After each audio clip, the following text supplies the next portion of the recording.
Hello viewers, स्वागत है आप सभी का सॉल्यूशन अप पर। आज की वीडियो में हम पढ़ने वाले हैं 11th क्लास की आपकी जो वुवन वर्ड्स बुक है उसकी 11th पोएम जो है ऑड टू अ नाइटिंगेल।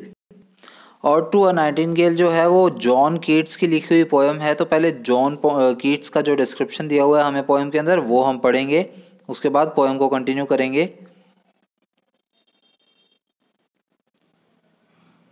यहाँ पर अबाउट द पोएट दिया हुआ है जॉन कीट्स। अब इनका बर्थ कब हुआ था 1795 को और डेथ कब हुई थी 1821 को, मतलब काफ़ी शॉर्ट पीरियड था इनकी लाइफ का, अप्रोक्सीमेट 26 ईयर्स।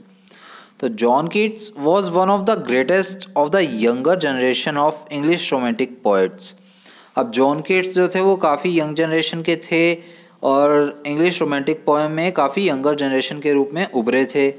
यानी कि रोमांटिक पोएम्स इन्होंने काफ़ी लिखी थी, अच्छी सेंसेस में लिखी हुई थी। He started his career as an apprentice to a surgeon but soon gave it up for poetry. अब इन्होंने अपना जो करियर है वो तो शुरुआत किया था एक सर्जन के यहाँ उनका चेला बन के। अप्रेंटिस का मीनिंग होता है चेला, तो एक सर्जन जो डॉक्टर होता है उसका चेला बनकर इन्होंने शुरुआत की थी अपने करियर की। लेकिन फिर क्या हुआ, उन्होंने वो काम छोड़ दिया था। सिर्फ किस लिए छोड़ा था, क्योंकि ये पोइट्री लिखना चाहते थे। His poetic career lasted for only 4 years, but during this short span he evolved from an ordinary poet to an exceptionally mature poetic force. अब इनका जो करियर है वो लगभग 4 साल तक चला था, क्योंकि हमने देखा कि लगभग 26 की एज इनकी थी जब इनकी डेथ हुई। तो 4 साल इनका करियर चला, लेकिन इस छोटे से समय में ही, इस छोटे से काल में ही इन्होंने क्या किया, खुद को इवॉल्व कर लिया था, खुद को विकसित कर लिया था एज ए ऑर्डिनरी पोइट, यानी कि बहुत अच्छे पोइट में, और काफ़ी ज़्यादा मतलब अपनी खुद की पोइटिक फोर्स बना ली थी, इस तरह से हम कह सकते हैं। मतलब काफ़ी ज़्यादा अच्छे पोएम्स इन्होंने लिखी थी। His poetry celebrates beauty which he considered the ultimate truth. अब इनकी पोएम्स जो है, इनकी पोइट्री सेक्शन जो है उसमें ब्यूटी को दर्शाया जाता है, जिसमें कि लगभग जो ब्यूटी दिखाई जाती है वो सच ही होती है। It is portrayed in extremely sensuous images that have been created through beautiful verbal pictures. अब ये जो इनकी कविताएं हैं, ये जो पोएम्स हैं, इन्हें क्या है, सेंसुअस इमेजेस से देखा जा सकता है। सेंसुअस हम कह सकते हैं जो जिनको हम फील करते हैं अपनी इंद्रियों से, या किसी चीज़ को फील करते हैं अच्छे से और अपने को एक्साइटमेंट होती है, उस तरह से इनकी पोएम्स को पढ़ के कुछ एक्साइटमेंट वगैरह, अच्छी सी फीलिंग आती थी, आनंद में इनकी पोएम्स होती थी, जो कि ये वर्बल पिक्चर्स से दिखाते थे।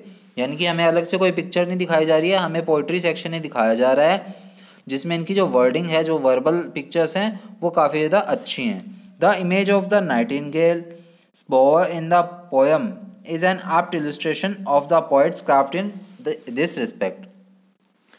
अब इस पोएम के अंदर जो इमेज दिखाई गई है nightingale's bower in the poem, nightingale's bower, bower क्या होता है, एक शेडी या फिर एक लीफी शेल्टर होता है गार्डन के अंदर। मतलब एक गार्डन है, उसमें काफ़ी ज़्यादा हरी भरी सी जगह है जहाँ पे छाया भी है, शेल्टर भी है, रहने या बैठने की जगह भी है, और काफ़ी सारी पत्तियाँ भी लगी हुई हैं, उसको बोवर बोलते हैं। तो जहाँ पर जो नाइटिंगेल बैठता है उसकी इमेज दिखाई गई है हमें। पोएम के स्टार्टिंग में एक इमेज दिखाई गई है, वो इसी चीज़ की है। उसका क्या है, उसमें एप्ट इलिस्ट्रेशन है, यानी कि पूरी तरह से उसको चित्रित किया गया है, मतलब एक एज ए पिक्चर ही बनाई गई है, इस तरह से पोएम दिखाई गई है। अब इसमें आपको कुछ और बता दूं कि ये पोएम जो है ये लिखी गई थी 1819 के अंदर। 1821 को इनकी डेथ हुई थी और 1819 को ये पोएम लिखी गई थी हैम्पस्टीड के अंदर, और पब्लिश भी 1819 को ही हुई थी। और ये कब लिखी गई थी पोएम, जब रोमांटिक पीरियड चल रहा था। हमने अभी देखा है इंग्लिश रोमांटिक पोएट्स में से एक थे, तो जब रोमांटिक पीरियड चल रहा था लिटरेचर का, तब के समय में लिखी गई ये पोएम है। तो चलिए पोएम की तरफ बढ़ते हैं।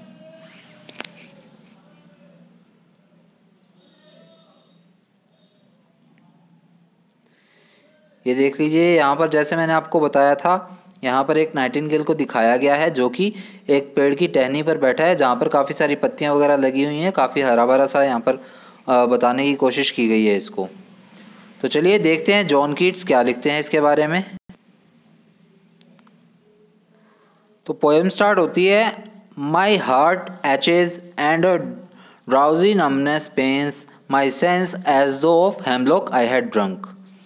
अब यहाँ पर स्टार्टिंग लाइन में दिखाया गया माई हार्ट एचेज, यानी कि मेरा दिल दुखता है, and a drowsy numbness pains, और इस तरह से दुखता है, ऐसा दर्द है कि मेरा जो शरीर है वो पूरी तरह से क्या है, सुन्न हो गया है। नंबनेस का मीनिंग है सुन्न होना। ड्राउजी का मीनिंग होता है या तो काफ़ी ज़्यादा आलस भरा होना या फिर ठंडा हो जाना किसी चीज़ से। तो यहाँ पर वही दिखाया गया, काफ़ी आलस से भरा हुआ मेरा शरीर हो गया, काफ़ी ठंडा मेरा शरीर हो गया, और इतना हो गया ठंडा ये कि ये सुन्न हुआ पड़ा है। माई सेंस, मेरी इंद्रियां जो है, as of hemlock I had drunk, मेरी इंद्रियां इस तरह की हो गई हैं, मेरी इंद्रियों को ऐसा फील हो रहा है, मेरे सेंसेस को, जैसे कि मैंने हेमलॉक पी लिया हो। हेमलॉक एक ट्री होता है, हेमलॉक ट्री होता है जो कि काफ़ी ज़्यादा जहरीला होता है। तो यहाँ पर वही बताया गया है कि जैसे मैंने हेमलॉक का रस पी लिया और काफ़ी ज़्यादा मतलब वो जहरीला होता है, उसकी वजह से मेरी इंद्रियां जो हैं वो सुन्न हो गई हैं, ऐसा मेरी इंद्रियों को फील हो रहा है। और emptied some dull opiate to the drains, यहाँ पर एम्प्टीड यानी कि खाली करना। ओपिएट का वैसे मीनिंग होता है अफीम, पर यहाँ पर एज ए पेन किलर लिया गया है। ओपिएट का मीनिंग क्या होता है, अफीम से होता है, लेकिन यहाँ पर जो मीनिंग लिया गया है वो एक पेन किलर से इसका मीनिंग है। टू द ड्रेन्स का मीनिंग होता है पी ली हो या पी लेना। और emptied some dull opiate to the drains, या फिर क्या हो, मैंने कोई पेन किलर, डल सी पेन किलर पी ली हो, यानी कि जैसे हम कोई कड़वी सी पेन किलर या दवाई ले लेते हैं जिससे कि हमारा पूरा शरीर क्या है, अजीब अजीब सा हमें उसमें फील होने लगता है, अजीब अजीब सा टेस्ट आ जाता है। तो ये पॉइंट यहीं बता रहा है कि जैसे मैंने कोई डल सी पेन किलर पी ली हो, ऐसा मुझे फील हो रहा है। 1 minute past and Lethe wards had sunk. अब यहाँ पर एक वर्ड आया है लीथ।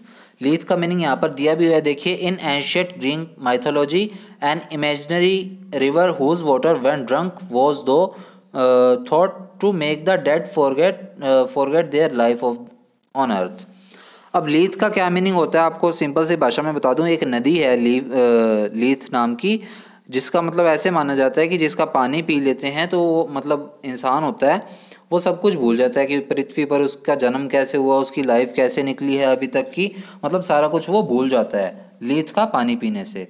सो 1 minute past and Lethe wards had sunk, या फिर उसे ऐसा लग रहा है कि 1 मिनट पहले ही उसने लीथ रिवर का पानी पी लिया और वो सब कुछ जैसे भूल गया हो। टिस नॉट दो N V of thy happy lot. अब यहाँ पर वर्ड आया है टिस, टिस से पहले एपोस्ट्रोफे मार्क भी लगा हुआ है। टिस यूज किया जाता है इट इज के लिए, और यहाँ पर आई को गायब करके एपोस्ट्रोफे लगाया गया है और इनको कंबाइन किया गया है, तो टिस यूज होता है। ये पहले के टाइम में यूज होते थे, आज के टाइम में बहुत रेयर चांस में यूज होता है, क्योंकि ये पोएम भी क्या है 19th सेंचुरी की लिखी हुई है, 1819 की पोएम है, तो काफ़ी पुरानी पोएम है ये। दाए, दाए का मीनिंग होता है, यूअर से मीनिंग लिया जाता है दाए का। दाए भी पहले यूअर के लिए यूज़ किया जाता था, जिसका मीनिंग होता है तुम्हारा या तुम्हारी। और यहाँ पर एक वर्ड और आएगा दाइन, दाइन का भी मीनिंग वही होता है योर, यानी कि तुम्हारा या तुम्हारी। TISS not through N V of thy happy lot. अब एनवी का क्या मीनिंग होता है, जलन होना। तो यहाँ पर क्या बता रहा है पोइट ऐसे कि इस लाइन में पोइट क्या है, नाइटिंगेल को ये बात बोल रहा है कि ऐसा नहीं है कि मुझे तुम्हारी खुशी से कोई जलन हो रही है। TISS not through N V to thy happy lot, यानी कि मुझे ऐसा नहीं है कि मुझे तुम्हारी खुशी से जलन हो रही है, but being too happy in thine happiness, लेकिन क्या है, मैं भी तुम्हारी खुशी से खुश हो रहा हूँ, मैं भी मतलब तुम्हारी खुशी में खुश हो रहा हूँ, ऐसा पोइट यहाँ पर बताना चाह रहा है। दाइन का मीनिंग भी आपको याद रखना है, यूअर होता है। दैट दाओ, दाओ, दाओ का मीनिंग होता है यू, यानी कि तुम या आप।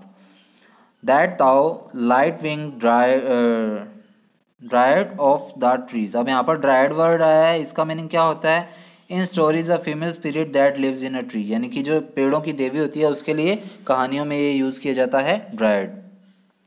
और लाइट विंग्ड यानी कि हल्के पंखों वाली। That thou light wing dryad of the trees in some melodious plot of vision green and shadows numberless. अब उसके अलावा क्या कह रहे हैं यहाँ पर पॉइंट कि जो हल्के पंखों वाली जो पेड़ों की देवी होती है, ऐसा लग रहा है कि वो कुछ गाना गा रही हो इन सब मेलोडियस प्लॉट, मतलब कुछ मतलब अलग सी मधुर सी आवाज़ में गा रही हो। प्लॉट यानी कि रहने वाली जगह से लिया गया है यहाँ पर, जहाँ मतलब कोई स्थान होता है। ऑफ बीच एंड ग्रीन यानी कि बीच में जो पेड़ होते हैं हरे भरे से है। And shadows numberless. वहाँ पर उन हरे भरे पेड़ों में बीच पर वो क्या है, अपनी मधुर सी आवाज़ में क्या है, वहाँ पर कुछ गाना गा रही हो पेड़ों की देवी। एंड शेडोज नंबरलेस, जहाँ पर क्या है वो मतलब बहुत दूर दूर तक उसकी आवाज़ जा रही हो, गूंज रही हो आवाज़, ऐसा वहाँ पर दिखाया जा रहा है। Singest of summer in full throated ease, और वो इस तरह गा रही है फुल थ्रोटेड यानी कि पूरा जोर लगाकर, पूरी लाउड सी आवाज़ में। फुल थ्रोटेड यानी कि लाउडली, पूरी लाउडली गा रही है। ईज यानी कि आराम से गा रही है, मतलब अपना पूरा वो गला तो फाड़ रही है, यानी कि बहुत जोर जोर से गा रही है, लेकिन वो क्या है, आसानी से गा रही है। इस तरह से क्या है, ड्राइड को यहाँ पर बताया गया है, पेड़ों की देवी को बताया गया है। अब यहाँ पर ये जो ड्राइड है इसका कंपैरिजन किससे किया है पोइट ने, इसका कंपैरिजन इस नाइटिंगेल से किया है, इस बुलबुल से किया है, जो कि गाना गा रही है यहाँ पेड़ पर बैठकर। इसे संबोधित करते हुए पोइट जो है अपनी पोएम बता रहा है। अब यहाँ पर सेकंड स्टैंजा में क्या कहते हैं, that O for a draught of vintage that hath been cooled a long age in the deep delved earth. अब यहाँ पर एक वर्ड आया ड्राफ्ट। ड्राफ्ट का मीनिंग होता है पीना, और विंटेज का क्या मीनिंग होता है, एक तरह की वाइन होती है, शराब होती है। तो यहाँ पर पोइट क्या कहता है, यहाँ पर कीट्स एक टाइप की है वाइन पीना चाहते हैं किसी टाइप की, जिसको कि क्या है काफ़ी टाइम तक, काफ़ी लंबे टाइम तक क्या है धरती में रखा गया हो। हैथ, हैथ का मीनिंग मैंने बताया भी था शायद आपको पहले, और अगर नहीं आया तो हैथ का मीनिंग होता है हैज़। ये भी पहले के टाइम में लिटरेचर में यूज़ किया जाता था, हैज़। और इससे ही मिलता जुलता एक वर्ड और आएगा, वो आगे आएगा, आपको बता दूंगा। तो हैथ का मीनिंग होता है हैज़, और उसका भी मीनिंग हैज़ या हैव से लिया जाता है, जो सेकंड वर्ड आगे आएगा। तो यहाँ पर पोइट क्या कह रहा है, कीट्स कह रहे हैं कि मैं एक टाइप की वाइन पीना चाहता हूँ, जिसे ही काफ़ी लंबे टाइम तक गड्ढे खोद कर, यानी कि लंबे समय तक उसको रखा गया हो, डीपली रखा गया हो अर्थ के अंदर। Tasting of Flora and the country green, dance and Provencal and sunburn में मर्ज। अब यहाँ पर आगे क्या पॉइंट कह रहा है कि उस वाइन को पीकर कीट्स को कैसा लगे कि वो जैसे फ्लोरा को टेस्ट कर रहा हो। फ्लोरा मतलब एक टाइप से वो फूलों से यहाँ पर कंपैरिजन कर रहा है, कि वो इस तरह से उसे लगे कि वो फूलों को टेस्ट कर रहा हो, जिनसे कि ये शराब बनी हुई है, जिसे कि वो पी रहा है। और इसको पीने के बाद क्या है, उसको जो कंट्री साइड वाले जो भी पेड़ वगैरह होंगे, कंट्री ग्रीन यानी कि कंट्री में के आसपास वाले जो पेड़ होंगे, उसकी याद आए। Dance and Provencal song and sunburn mirth. अब यहाँ पर प्रोवेंशियल वर्ड आया है, जिसे कि प्रोनाउंस क्या किया जाएगा, प्रोवेंसल प्रोनाउंस किया जाएगा। प्रोवेंकल वैसे होता है, प्रोवेंसल प्रोनाउंस किया जाएगा यहाँ पर। Of the district of Provence in France, ये फ्रांस की एक डिस्ट्रिक्ट है, known for its bard and its grape wines. और ये किस लिए फेमस है, वहाँ की जो ग्रेप वाइन्स यानी कि शराब है उसके लिए फेमस है ये, यहाँ पर ये स्टोरी के अंदर, इस पोएम के अंदर। तो यहाँ पर पोइट क्या कह रहा है कि वो डांस करते हुए, मस्ती करते हुए, मतलब अपना जो प्रोवेंशियल का जो म्यूज़िक है वो बजाते हुए, वो सुनते हुए उसे क्या है, किसानों की याद आएगी। यानी कि वो जो मेनली क्या है, अब यहाँ पर पोइट को क्या चाहिए कि वो प्रोवेंशियल की शराब पिए, वो ये चाहता है यहाँ पर। अब आगे क्या है, O for a beaker full of the warm south, full of the true the blushful Hippocrene. अब यहाँ पर एक वर्ड आया है हिपोक्रेंस। तो हिपोक्रेंस क्या है, एक फाउंटेन है, एक झरना है माउंट हेलिकन का, जिसे कि पोइट्री में यूज़ किया जाता है। Fountain in mount हेलिकन associated with poetry, poetry के अंदर जो माउंट हेलिकन यूज़ किया जाता है ज़्यादा, उसमें बहने वाला एक झरना है, उसके बारे में बताया गया है। So O for a beaker full of warm south, full of true the blushful Hippocrene. अब यहाँ पर पोइट क्या कहते हैं, किड्स क्या कहते हैं कि उनके लिए जो शराब का प्याला है वो कहाँ से आए, साउथ से आए। और वो क्या हो, एकदम खरा हो, मतलब कि एकदम कड़क हो, उस तरह का उन्हें चाहिए। वो ब्लशफुल हो यानी कि कलरफुल हो, किसकी तरह कलरफुल हो, हिपोक्रेन की तरह। हिपोक्रेन क्या है, एक झरना है, मैंने आपको बताया, जो कि क्या है, मतलब कलरफुल सा झरना है। तो पोइट यहाँ पर चाहता है कि उसे जो शराब मिले प्रोवेंस की, वो भी कैसी हो, ब्लशफुल हो यानी कि कलरफुल हो, किसकी तरह, जो बहता है, झरना बहता है, फाउंटेन बहता है हिपोक्रेन नाम का, उसके कलर की तरह कलरफुल हो। With beaded bubbles winking at the brim and purple strain mouth. अब आगे क्या पोइट कहता है कि एक झरना जिसका पानी मतलब ऊपर वाले लाइन के लिए ही है। अब किड्स इसमें क्या चाहते हैं कि उन्हें जो वाइन मिले वो कैसे मिले, हिपोक्रेन की झरने की तरह मिले, मतलब उसका कलर किस तरह हो, हिपोक्रेन के झरने की तरह हो, जिसके ऊपर के किनारों की तरफ क्या हो, बबल्स फूट रहे हो। यहाँ पर बबल्स वर्ड आया ना, ये मतलब इस लाइन का मतलब ही यही है। ब्रिम को हम किनारा या ऊपरला भाग कह सकते हैं, ऊपर का भाग, टॉप। तो यहाँ पर क्या कहते हैं, मतलब जिसके ऊपर की तरफ, यानी कि उस प्याले के अंदर क्या है, ऊपर की तरफ बबल्स फूट रहे हों, जैसे कि बुलबुले से उमड़ रहे हों। एंड पर्पल स्ट्रेन माउथ, और जिसे पीने के बाद क्या है, उसका मुंह भी क्या है, पर्पल पर्पल हो जाए। यहाँ पर पोइट की इमेजिनेशन कुछ ज़्यादा ही है। That I might drink and leave the world unseen, और उसके बाद क्या है, मैं जैसे ही वो पीऊँगा तो मैं इस दुनिया से क्या है, गायब हो जाऊँगा, अनदिखा हो जाऊँगा। And with thee fade away into the forest dim. अब यहाँ पर दी वर्ड आया है, दी वर्ड का मीनिंग होता है यू या तुम्हें। And with thee fade away into the forest dim, और मैं क्या है, तुम्हारे साथ। अब यहाँ पर पोइट फिर किसे संबोधित करते हुए बोल रहा है, उस नाइटिंगेल को संबोधित करते हुए बोल रहा है कि मैं तुम्हारे साथ क्या है, फिर उड़कर आकाश में उड़कर क्या है, जंगलों में चला जाऊंगा, और वहाँ पर क्या है, मैं गायब हो जाऊंगा। ये हमारे सेकंड स्टेंजा का सार था। Fade far away, dissolve and quite forget what thou among the leaves hast never known. अब यहाँ पर वर्ड आया है दो का मीनिंग मैंने आपको बताया था यू होता है। एक वर्ड आया है हैस्ट। हैस्ट वैसे तो जो सिंगुलर फॉर्म होती है हैव की, उसे बोला जाता है हैस्ट या हैज़, पर यहाँ पर हैव से ही मीनिंग लिया गया है इसका। तो अब पोइट क्या कह रहा है कि मैं तुम्हारे साथ कहाँ है, दूर उड़कर चला जाऊँ, कहीं दूर गायब हो जाऊँ। एंड क्वाइट फॉरगेट, और मतलब सब कुछ ही भूल जाऊँ, जहाँ पर मुझे कुछ याद ना है। What thou among the leaves hast never known, और तुम्हारे साथ वहाँ उड़कर चला जाऊँ, उन पत्तियों के बीच उड़कर चला जाऊँ जहाँ पर मुझे कोई भी ना जानता हो। The weariness, the fever and the fret, here where men sit and hear each other groan।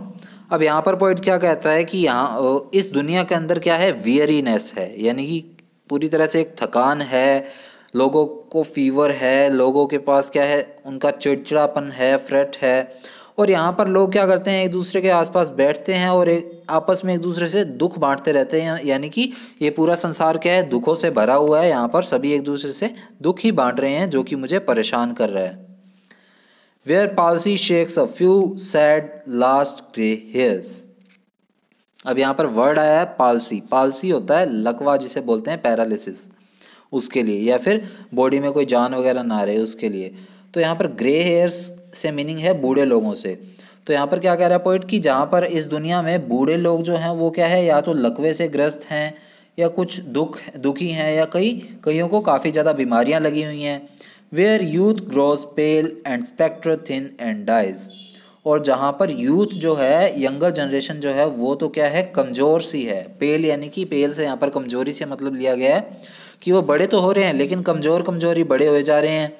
And Spectre thin, Spectre से यहाँ पर मीनिंग लिया जा रहा है आगे आने वाले, मतलब जो फ्यूचर के बारे में सोच सोच कर वो क्या है, उनके बीच में जान नहीं रह गई है, और वो धीरे धीरे क्या है, मरते ही जा रहे हैं। Where but to think is to be full of sorrow and leaden eyed despairs, और जहाँ पर लोग सोचते हैं और सोचते सोचते ही दुखों में रह जाते हैं, और उनकी आंखें क्या है, हमेशा भरी रहती हैं दुखों से, यानी कि उनकी चमक वाली आंखें तो क्या है, गायब ही हो गई हैं दुखों के बारे में सोच सोच कर। अब यहाँ पर पोइट ने मतलब यहाँ पर वियरीनेस, फीवर, फ्रेट और ये वाली लाइनें यूज़ की थी, ये खुद के लिए भी कहीं ना कहीं यूज़ की है कि वो खुद के दुखों को भी भूलना चाहता है। क्योंकि पोइट को क्या थी, एक ट्यूबरक्लोसिस नाम की बीमारी थी, जिसकी वजह से इसकी मॉम और इसके ब्रदर जो है उनकी भी डेथ हुई थी, और इनकी भी डेथ अर्ली एज में हो गई थी। तो इसी चीज़ को पोइट क्या है, भूलना चाहता है, तो उसी वजह से यहाँ पर ये बता रहा है। और वो क्या कह रहा है कि यहाँ पर लोगों में संसार में लोग जो हैं पूरे दुख से भरे हुए हैं, उनकी जो चमक वाली आंखें हैं वो एकदम से गायब हो चुकी हैं। Where beauty can not keep her lustrous eyes, और जहाँ पर क्या है, लेस्ट्रेस यानी कि चमकीला, यहाँ पर जो ब्यूटी है, जो ब्यूटीफुल वुमेन्स हैं, वो भी अपनी आंखों के अंदर क्या है, चमक लंबे समय तक नहीं रख सकती। कैन नॉट कीप यानी कि लंबे समय तक वो भी अपनी चमक को नहीं रख सकती हैं। और new love pine at them beyond tomorrow, और उनके अंदर क्या है, उनके अंदर नहीं सॉरी, जो नए आशिक हैं वो क्या है, पाइन यानी कि मुरझाना या फिर विलाप करना, किसी चीज़ का दुख मनाना या शोक मनाना, कि जो नए आशिक हैं वो भी इस चीज़ को सोचकर दुख मनाएंगे कि उनकी जो ब्यूटीज़ हैं, उनकी जो ब्यूटीफुल लेडीज़ हैं, वो भी लंबे समय तक इस मतलब इस चमक को नहीं रख पा रही हैं और लंबे समय तक ये चमक उनके पास नहीं रहेगी। इस चीज़ को सोचकर क्या है वो आशिक भी दुख मना रहे हैं। अब फोर्थ स्टेंजा में हमें कहते हैं thou was not born for death immortal bird. अब यहाँ पर फिर से वर्ड आया है दो का मतलब होता है तुम या फिर यू से यहाँ पर इसका मीनिंग लिया गया है। So you was not born for death कि तुम मरने के लिए नहीं पैदा हुए हो। इमॉर्टल बर्ड यानी कि अमर पक्षी, तुम मरने के लिए पैदा नहीं हुए हो। No hungry generation tread thee down, thee का फिर मीनिंग है यहाँ पर you. No hungry generation tread you down कि ये जो एक दूसरे के भूखे प्यासे जो जनरेशन्स हैं, एक दूसरे से जो कटाक्ष रखती हैं, वो जनरेशन्स क्या है वो तुम्हें झुका नहीं सकती हैं। The voice I hear this passing night was heard in ancient days by emperor and clown. अब ये जो वॉइस है, ये जो तुम्हारा मैं गाना सुन रहा हूँ, ये आवाज़ सुन रहा हूँ, ये मैं इस गुजरती हुई रात के साथ साथ सुन रहा हूँ। और ये जो गाना है ये सदियों पहले भी सुना गया होगा। किस किस से सुना गया होगा? ये वहाँ के जो एम्परर तानाशाह राजा वगैरह रहे होंगे और उनके जो क्लोन होंगे यानी उनके जो जोकर वगैरह होंगे, उन्होंने भी ये गाना सुना होगा। Perhaps the self same song that found a path through the sad heart of Ruth when sick for home she stood in tears amid the alien corn. और फिर यहाँ पर एक और बात आती है perhaps the self same song कि यही गाना जो है वो किससे, यही जो गाना है वो सेम सॉन्ग क्या है रुथ ने भी सुना होगा। अब यहाँ पर ये जो वर्ड है ना रुथ, तो रुथ देख लीजिए पहले क्या होता है। रुथ क्या है? एक वुमन है। बाइबल में जो बताया गया उसके अकॉर्डिंगली एक वुमन है जिसने अपने लोगों को छोड़ दिया था सिर्फ अपनी मदर इन लॉ नाओमी के पास रहने के लिए। और अपने पति की डेथ के बाद क्या है उसने डेविड नाम का जो राजा था उसके एंसेस्टर बाओज से शादी कर ली थी। तो ये जो रुथ के बारे में बता रहा है कि ये जो सेम सॉन्ग है ये रुथ ने भी सुना होगा जबकि वो डिप्रेस्ड हुई होगी या फिर वो घर जाना चाहती होगी या किसी अनजान से जगह पर alien corn एमिड the alien corn यानी कि उस जगह पर खड़े होकर खेतों के बीच में खड़े होकर अनाज के खेतों के बीच में खड़े होकर वो रो रही होगी, तब भी उसने क्या है वो सॉन्ग सुना होगा।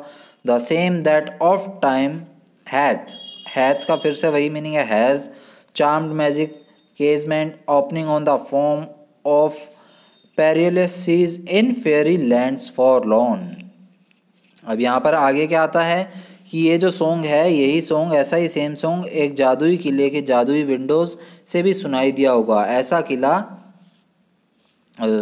किला जो कहाँ पर है, जो किसी खतरनाक से समुद्र के किनारे पर बसा हुआ है। ऐसे किले की खतरनाक विंडोज से भी या जादुई विंडोज से भी ऐसा सॉन्ग सुना गया होगा पहले कभी। यहाँ पर वर्ड्स आए हैं, जैसे ये वर्ड दिया हुआ है केजमेंट। केजमेंट का मतलब होता है एक फर्मेदार खिड़की होती है, एक खिड़की एक विंडो ही कह सकते हैं। ऑफ्ट, ऑफ्ट का मीनिंग होता है कभी कभी, कभी कभी नहीं अक्सर, ऑफन। और हैथ का जैसे मैंने आपको बता दिया हैज़। एमिड का होता है के दौरान या मध्य में। फोम का मीनिंग होता है समुद्र। और पहले यहाँ पर वर्ड आया पेरिलियस यानी कि खतरनाक, खतरनाक समुद्र। यहाँ पर एक और वर्ड आया है फॉरलॉन। तो फॉरलॉन का मीनिंग होता है असहाय या लाचार। तो इस तरह के मतलब खतरनाक समुद्र में जहाँ पर सभी लोग लाचार हैं, खतरनाक से ऐसे एरिया में मतलब जहाँ पर किसी को कोई मदद नहीं मिलती है, ऐसे जगह पर भी ये सॉन्ग सुना गया होगा। यहाँ पर ये बात की गई है। अब फिफ्थ स्टेंजा में हमें क्या कहते हैं फॉरलॉन। फॉरलॉन का फिर से वही मीनिंग आ गया है ऐसा या लाचार। The very word is like a bell. अब ये वर्ड किस तरह का है, ये किस तरह का वर्ड लग रहा है, फॉरलॉन जो वर्ड है ये उन्हें इस तरह का लग रहा है जैसे कि कोई बेल बज रही हो। To toll me back from thee to my sole self, thee यानी कि यू। अब यहाँ पर क्या कह रहा है पोइट कीट्स, क्या कह रहे हैं कि ये जो फॉरलॉन वर्ड है ये वर्ड सुनने के बाद मुझे कैसा सा लग रहा है जैसे कोई अलार्म बज गया हो और उसने मुझे उठा दिया हो, या फिर इस सॉन्ग को सुनते सुनते मैं वापस से अपनी दुनिया में वापस आ गया हूँ, ऐसा उसे लग रहा है। एडियू, एडियू का मीनिंग होता है, एडियू का मीनिंग यहाँ पर बताया गया है किसी को विदाई देने से या अलविदा लेने से। तो यहाँ पर वो कह रहा है अलविदा, the fancy can not cheat so well, कि ये जो साउंड है ये जो साउंड है ये मुझे लंबे समय तक खींच के नहीं रख सकता, रियलिटी में लेकर ही जाएगा कभी ना कभी। As she is famed to do deceiving elf, क्योंकि ये जो सॉन्ग है या फिर ये जो नाइटिंगेल है, ये भी क्या है, धोखा देने के लिए बनी हुई है। मतलब लोगों को ठगती है, डिसीव करती है, किसी न किसी तरह से धोखा देती है। अब ये क्या कह रहे हैं यहाँ पर, ये कह रहे हैं कि उठ जाओ, ये सपने जो हैं ये मुझे ज़्यादा समय तक खींच के नहीं रख सकते हैं। नाइटिंगेल जो है वो हमेशा धोखा देने के लिए होती है। एडियू, जाओ जाओ। Thy plaintive anthem fades past the near meadows over the still stream. यहाँ पर वर्ड आया है प्लेनेटिव, तो प्लेनेटिव का मतलब दुख से भरा हुआ। अब यहाँ पर पहले तो इसको जो पोइट को ये जो सॉन्ग जो है नाइटिंगेल का, ये बहुत ज़्यादा आकर्षित कर रहा था, अच्छा लग रहा था सुनने में। पर यहाँ पर इसे क्या लग रहा है, ये दर्दनाक लगने लग गया है। तो ये क्या कह रहा है, जाओ जाओ, तुम्हारे ये जो दर्दनाक गीत है ये मुझे क्या है, अब फेड होता हुआ दिखाई दे रहा है, कम होता हुआ दिखाई दे रहा है। मीन्स किड्स को यहाँ पर शुरू में गाना अच्छा लगा इसका गीत, फिर इसे दर्दनाक लगने लग गया। तो यहाँ पर इसके जो विचार हैं वो उनमें डिफरेंस आ गया। अब इसमें किड्स क्या कह रहे हैं कि मुझे तुम्हारी आवाज़ जो है वो कहाँ से आ रही है, अब आसपास के मैदानों से आ रही है। ओवर द स्टिल स्ट्रीम, अब मुझे क्या है, तुम्हारी आवाज़ नदी के ऊपर से आ रही है। अप द हिल साइड, पहाड़ों से आ रही है। And now TISS buried deep in the next valley glades, और अब क्या है, अब तो ये जो आवाज़ है इट इज़, ये कहाँ है, ये आगे की घाटियों में से आ रही है। अब मतलब ये काफ़ी ज़्यादा दूर होती हुई उसे आवाज़ दिखाई दे रही है, मतलब उससे दूर जा रही है, धीरे धीरे फेड होती जा रही है आवाज़ उसकी, ऐसा पोइट को ये लग रहा है। वॉज इट ए विज़न, क्या ये एक सपना था, क्या ये एक ड्रीम था, और अ वॉकिंग ड्रीम, या फिर मैं जागते हुए सपना देख रहा हूँ। अब पोइट को ये खुद को यहाँ पर नहीं पता लग रहा कि वो जागते हुए सपना देख रहा है या फिर सोते हुए सपना देख रहा है। फ्लैट इज़ दैट म्यूज़िक, ये जो म्यूज़िक है ये मुझसे क्या है, भागता जा रहा है, अब दूर जाता हुआ जा रहा है। जो मैंने सॉन्ग अभी तक सुना नहीं, जो मैंने सॉन्ग अभी सुना है, क्या ये मैंने जागते हुए सुना था या सोए हुए सुना था। डू आई वेक और स्लीप, क्या मैं तब जाग रहा था या सो रहा था। मतलब वो सपने में अपने सॉन्ग को सुन रहा है या जागते हुए सुन रहा है, ये उसकी एक्सपेक्टेशन को दिखा रहा है। तो यहाँ पर जॉन कीट्स की ये जो पोएम है ये हमारी कंप्लीट हो गई है। ये पोएम भी इसी तरह ही है जैसे इसके अंदर का जो बताया गया है हमें, जैसे कि पोइट को नहीं समझ आ रहा है कि कहाँ से आवाज़ मतलब सोते हुए आ रही है आवाज़ या जागते हुए आ रही है, तो वो खुद जैसे कंफ्यूज है वैसे ही आप भी पोएम के अंदर कंफ्यूज होने वाले हैं। तो अगर कंफ्यूजन हो तो 2-3 बार ये वीडियो देखिएगा, आपको समझ आ जाएगी ये पोएम। ओके, तो मिलते हैं नेक्स्ट वीडियो में, तब तक के लिए बाय, थैंक यू।